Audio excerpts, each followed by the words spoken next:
వామ్మో గిడున్న ఎద్దుకు ఏం కోపం వచ్చిందో ఏందో గాని క్రికెట్ ఆడుతున్న గ్రౌండ్లకు పోయి ఎట్లా రచ్చ చేసిందో చూడుండ్రి.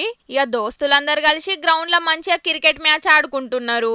మరి ఏడికెంచి వచ్చినాయో ఏందో రెండెద్దులు ఉరుక్కుంట గీడున్న గ్రౌండ్లకు వచ్చినాయి. ఇక మరి వాళ్ళు ఆడుతున్న గ్రౌండ్ గిన గివిటిని కట్టేసే జాగనో లేకపోతే ఏందో గాని ఎద్దొచ్చి ఆడున్నోళ్ళనైతే తరుముకుంట ఉరికిచ్చింది. కీపర్ బ్యాట్స్మెన్ ఆఖరుకు ఎంపైర్ ను సుతం ఎవ్వళ్ళు ఇడిచిపెట్టకుండా గ్రౌండ్లకెంచి అందరిని తరిమి కొట్టింది. ఇక ఈ ఎద్దు కోపం చూసి ఆడున్నోళ్ళైతే లగెత్తరో ఆజాము అనుకుంటా ఉరికిండ్రు. ఎద్దు చేసిన పనికి ఆడున్నోళ్ళు కొందరు మస్తు గుబులు పడితే ఇంకొందరు మస్తు నవ్వుకున్నారు.